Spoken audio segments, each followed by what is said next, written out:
A 15-cent bolt for your lawnmower soars to $50 when it enters an aircraft logbook. FAA regulations like FAR 21.303 and Part 23 turn paperwork into profit, and a simple part becomes a bureaucratic hurdle. Is it about safety, or is it a system feeding on itself? The true cost of flying is not found in the metal, it is buried in the rulebook. The stakes are clear. General aviation survival may depend on whether anyone dares to challenge the hidden mechanics behind that price tag. Federal Aviation Regulation 21.303 sits at the heart of the certified aviation parts world, and it is not a suggestion. The rule is blunt. No one can produce or sell a replacement part for a type-certificated aircraft unless it is made under a type certificate, a parts manufacturer approval, PMA, a technical standard order, TSO, or another FAA production approval. The regulation does not care if the part is a simple AN-3 steel bolt, a bulb, or a complex instrument. It cares about paperwork, and the right paperwork is what turns hardware into gold. The regulation reads, in plain language, that no person may produce a modification or replacement part for sale for installation on a type-certificated product unless it is produced in accordance with a parts manufacturer approval issued under this subpart or otherwise approved by the administrator. That is the wall. On one side, a generic bolt you can buy at a farm store. On the other side, the same bolt, now loaded with compliance, traceability, and a price tag, you cannot explain to someone who has not read the rulebook. To be legal for a certified aircraft, a part must come from a tightly controlled path. If it is not made by the original manufacturer under the aircraft's type certificate, it needs a PMA.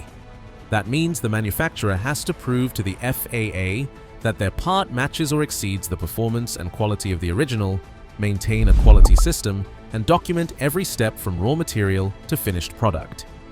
The process is not fast, and it is not cheap.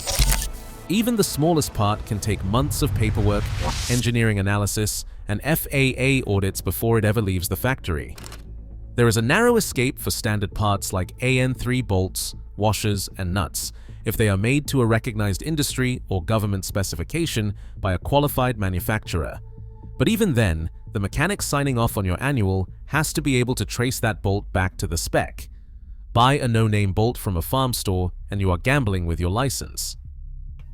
FAA Advisory Circular 20-262E spells out that standard parts are only legal if you can reasonably assure they conform to the spec.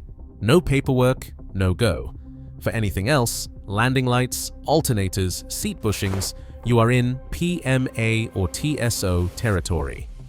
Technical Standard Order means the design has met a minimum performance standard and the paperwork follows it from cradle to grave.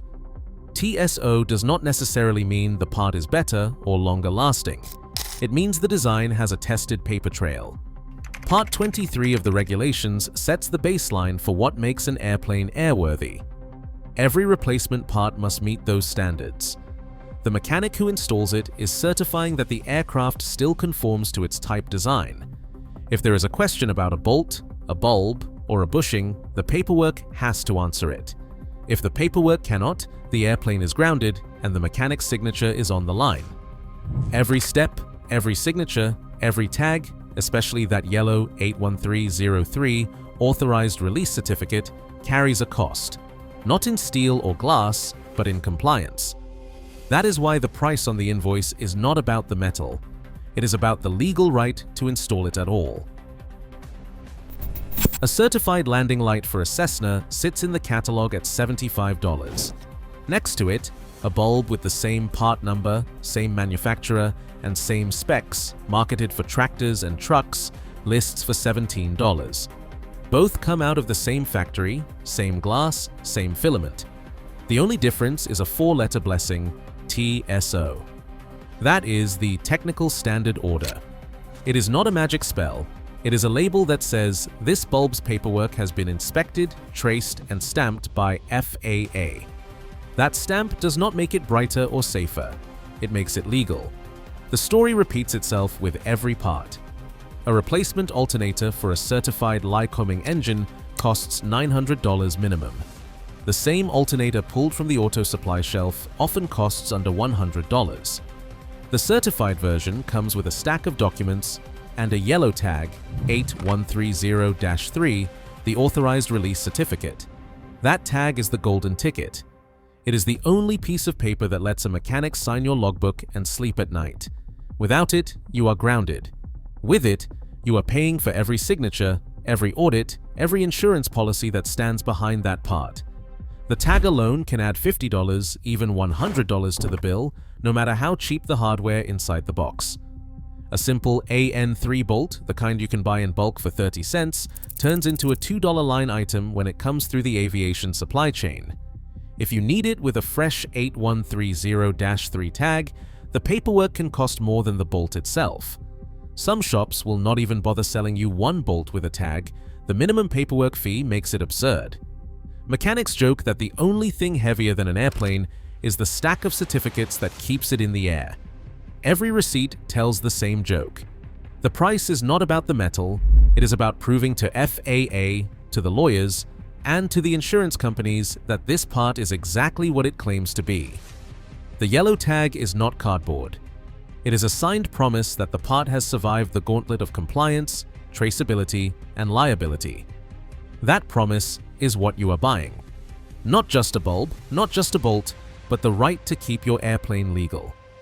The next time you see an invoice with a $4 washer or a $100 bulb, remember, you are not paying for safety. You are paying for the paperwork that lets your mechanic keep his license and your airplane out of the hangar. The yellow tag is the real product. Everything else is just hardware. In 1986, the Cessna Aircraft Company made a decision that stunned the aviation world. After decades as the backbone of General Aviation, Cessna halted production of nearly all its piston single-engine airplanes. The reason was not a shortage of pilots or a lack of demand. The culprit was risk, specifically the risk of being sued over airplanes built 20 or 30 years earlier. By the mid-1980s, the cost of product liability insurance for general aviation manufacturers had soared. Jury awards in aviation cases were climbing into the millions, sometimes for incidents involving aircraft that had changed hands a dozen times since leaving the factory. It did not matter if the airplane was built in 1959 or 1979. If something went wrong, the manufacturer could be dragged into court decades after the sale, defending itself against claims of design defects or inadequate warnings. Industry data from the time tells the story in numbers. US manufacturers were producing more than 14,000 piston aircraft per year in the late 1970s. By the end of the 1980s, that number had dropped to a few hundred. Cessna, Piper, and Beech all faced mounting legal bills and insurance premiums that sometimes exceeded the profit on each airplane. Congressional testimony and industry reports from that era describe liability costs eating up as much as a third of the sticker price of a new aircraft. Some manufacturers paid more to lawyers and insurers than they earned in profit. The threat was not just hypothetical. High-profile verdicts, like the $480 million award against Cessna in 2001 in a case involving a 1965 aircraft, hung over the industry even when pilot error was suspected. Every crash, every lawsuit, every headline forced manufacturers to raise prices and set aside more money for the next potential claim. The legal environment became so unpredictable that insurers either withdrew from the market or raised premiums to unsustainable levels. For a company like Cessna, the math no longer worked. Building a new airplane meant assuming decades of open-ended legal exposure. The factory doors closed and the production lines went silent. The ripple effects hit everyone. Jobs lost, suppliers shuttered, and the used aircraft market flooded with aging airplanes that would only get harder to maintain. After years of pressure from manufacturers, pilots, and trade groups, Congress stepped in with the General Aviation Revitalization Act of 1994, known as GARA. This law created an 18-year statute of repose for most product liability claims against general aviation manufacturers. If an airplane or a part was more than 18 years old, the manufacturer was generally shielded from new lawsuits, except in cases of fraud or newly replaced components. GARA was supposed to break the cycle, letting companies price risk with a finite horizon. Cessna restarted single-engine production in the late 1990s, but the damage had been done. The liability tail, as it is called in the insurance world, never fully disappeared. Even today, the memory of those runaway verdicts and the fear of being sued for something built a generation ago still shapes every invoice, every policy, and every decision about what it costs to keep a certified airplane flying. A mechanic's ledger doesn't just track hours and parts, it is a diary of risk. Every time my pen touches a logbook, I'm not just signing off on the work, I'm signing up for years of potential trouble. That is the reality under Part 43. My name, my certificate, and my future are stapled to every bolt and bulb I approve. Take the hourly shop rate. Most owners see $120 an hour and assume the mechanic must be doing well. The truth is, that number is a survival figure. Out of every hour billed, 1/3 might go to the mechanic's wage. Payroll taxes and basic benefits take another slice. Insurance is the line that keeps getting thicker every year. For a small shop, $15 to $30 out of every hour can go straight to liability coverage, just for the privilege of signing your annual inspection and trying to sleep at night when a Cessna hits the headlines. The insurance company does not care that I torqued every bolt to specs or that I checked the airworthiness directives twice. If there is an accident, my signature becomes a target. Plaintiff's lawyers will pull every logbook entry, searching for a missed detail, a non-approved part, or a shortcut. Even if I did everything right, being dragged into a lawsuit means months of stress, lost work, and the risk of losing my license or my livelihood. That is why the paperwork must be perfect, why I cannot install the cheaper hardware store part, and why I spend hours hunting down documentation for a 50-cent washer. Every year, insurance premiums climb. The shop has to carry hangar keepers insurance, general liability, and products and completed operations coverage. Products and completed operations is the killer. It can reach back to work I did years ago on planes I may never see again. If a part fails and the lawyers think maintenance is to blame, the policy may pay for my defense. Sometimes it does not. That uncertainty is priced into every hour I bill and every part I order through the certified supply chain. The ledger tells the story. Rent, utilities, tools, and subscriptions for maintenance data are fixed costs. Insurance is the wild card. In a bad year, a single claim, even one I do not lose, can make the next renewal unaffordable. Some shops go without, gambling that nothing will go wrong. Most cannot risk it. The only way to stay in business is to pass the cost to the owner. That is why the invoice hurts both ways. I hate charging you $2,000 for an annual inspection as much as you hate paying it. But if I cut corners, I am gambling with my license and my house. If I try to save you money with a non-approved part, the FAA can pull my certificate. So the paperwork grows, the bills grow, and the margin for error shrinks. This is why so many mechanics are leaving General Aviation for the airlines. There, the pay is better and the personal liability is lower. In this business, the risk never leaves the shop. Every signature is a bet that nothing will go wrong, and every hour I bill is a reminder of who ultimately pays for that risk. Walk into any hangar where someone is building a Vans RV, and you will notice the difference right away. There is no parts counter, no stack of yellow tags, no phone calls chasing paperwork. A builder can order an automotive alternator from the local parts store for $89, bolt it on, and keep flying. There is no need to hunt down a certified version that costs close to $1,000. The rules for experimental amateur-built aircraft make this possible. The FAA 51% rule says the majority of the plane must be built by amateurs for their own education or recreation. That is it. As long as the builder does most of the work, the choices are wide open: modern avionics, LED lights, even 3D printed brackets, all at prices that make certified owners wince. The freedom is not just about what goes under the cowling, it is about who controls the process. The builder decides what to install, how to maintain it, and when to upgrade. If a part fails, it is a quick swap, not a paperwork marathon. The annual inspection becomes a condition check, often done by the builder themselves. Costs drop, headaches disappear.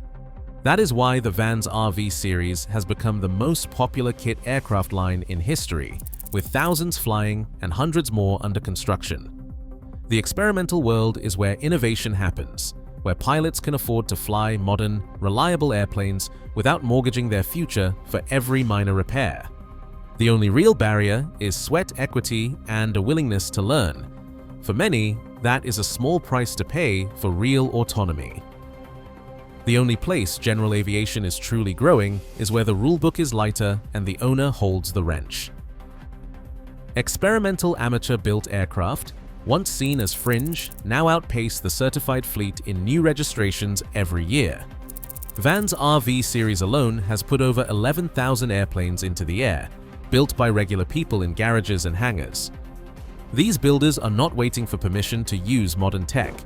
They are installing glass cockpits, LED lights, and auto parts for a fraction of certified prices. They do it legally under the FAA 51% rule, and they keep flying while certified owners wrestle with invoices and paperwork. But most pilots do not want to build an airplane from scratch. That is where Mosaic comes in. The FAA Modernization of Special Airworthiness Certificates proposal aims to bring some of that experimental freedom to the certified world. Mosaic would expand what counts as a light sport aircraft, raising weight and seat limits, and crucially opening the door for owner-performed maintenance and upgrades using consensus standards instead of full-blown certification. For the first time, pilots could install safer, more affordable avionics or power plants without a mountain of paperwork or a sky-high price tag. EAA and AOPA have thrown their weight behind Mosaic, calling it the best shot at saving affordable flying in a generation. The draft rules promise more flexibility, more innovation, and a real shot at reversing the slow decline of the certified fleet. But it is not automatic. The FAA needs to hear from owners, mechanics, and pilots who want change. If you are tired of paying for paperwork, this is the moment to make your voice heard. The system can be fixed, but only if the people who pay the bills demand it. Right now, the price of regulation keeps countless aircraft grounded, not for lack of parts, but for lack of paperwork. As general aviation shrinks and aging mechanics walk away, the real cost isn't just dollars, it's lost access to the sky. Until reform breaks this cycle, flight remains a privilege rationed by red tape, not safety. What would aviation look like if we trusted pilots, and not just paperwork?